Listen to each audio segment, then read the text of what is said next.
Hi everyone, it's Coach Matt from Primal Athlete Training Center, www.primalatc.com.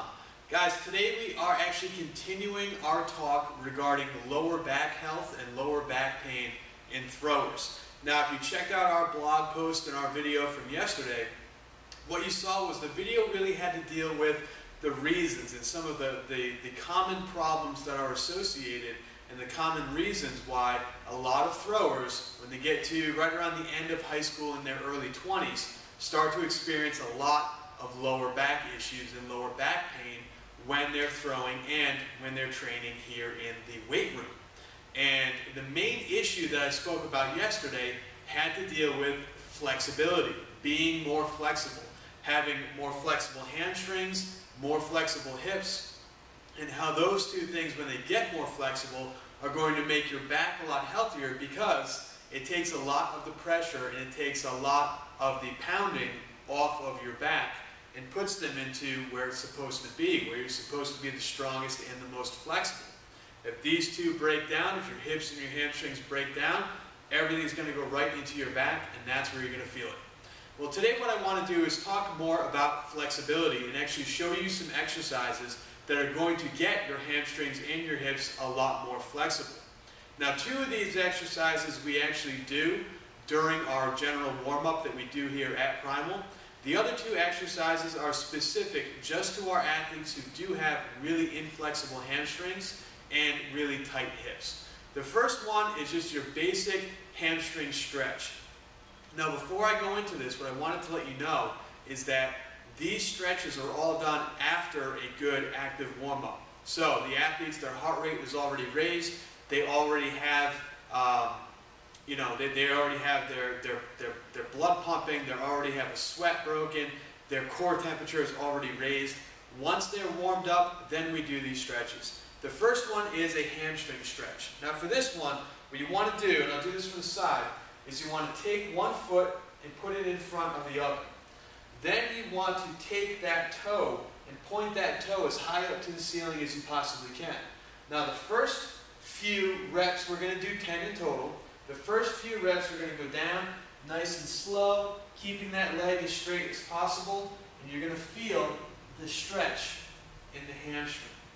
Now after 2 or 3 easy ones, you want to explode down and forcefully extend and try to get your hands down to the ground.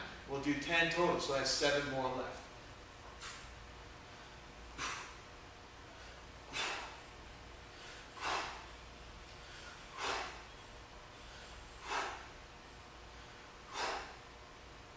After doing 10 on one side, we'll then move to do 10 on the other. Now after the hamstring stretch, we go into what's called a lunge and reach. Now a lunge and reach is done on the ground, and it's meant to stretch out the hip flexors. Let me show you what that looks like. You're going to get down in a lunge position. So you've got one foot in front, and you're up on the toe of the back foot.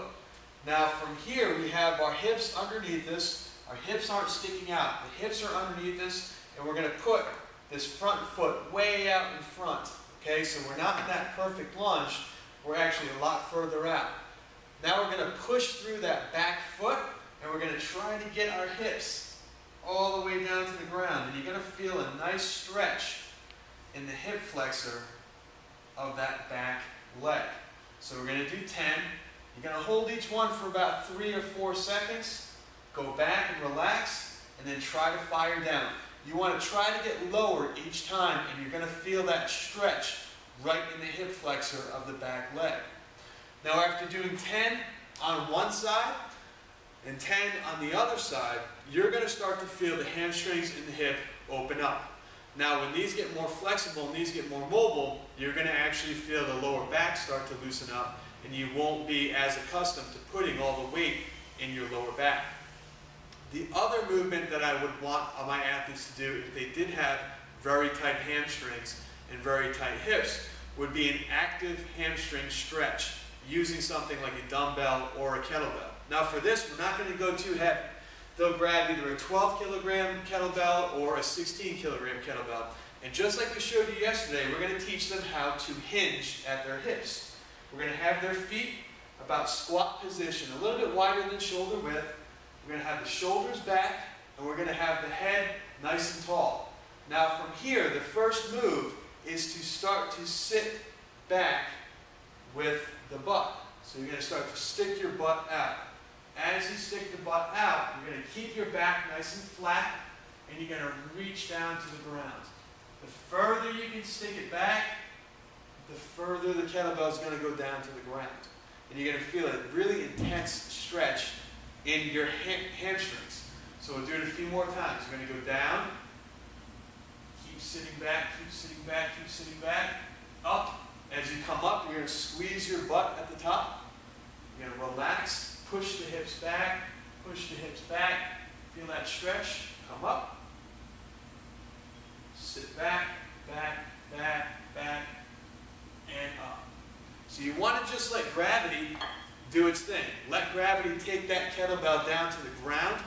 As your hips keep going further and further back, you're going to feel that really deep stretch in your hamstrings. Now, the other exercise that I like to do is almost like a seated good morning, if you've ever done those before. And what I'll do is I'll have an athlete grab something like a bench or our box squat box. We'll have him grab a kettlebell, sit on the bench, and put both feet forward as far as you can. So you want those legs extended as far as you can with the feet flat on the ground. And it's almost the same exercise. You're going to put the kettlebell or the dumbbell under the chin, and keeping the back arched and your shoulders back, you're simply just going to come forward as far as you can. And when you get down as far as you can, you're going to hold it for a few seconds and push through your heels to stand back up. So you're going to come down, push through the heels, stand back up. What you're going to feel, again, is a really intense stretch in the hamstrings and sort of the inner hamstring, inner thigh. Now, if you have trouble with flexibility, after your workout is when you want to do your typical static stretching as well. The common everyday ones that you might have learned in phys ed class. Feet together, bend over, touch your toes for 10 seconds. Feet apart, bend over, touch your toes for 10 seconds. Cross one foot over the other, bend over, touch your toes for 10 seconds. That is something that is great to do at the end of a workout or at the end of a throwing session to even work more, on your hamstrings and getting yourself a lot more flexible. The more flexible the hips, the more flexible the hamstrings, means they're going to be working a lot better, working a lot more efficiently, and working correctly. And that means you're going to take all that pressure and you're going to take all that pain off of your lower back.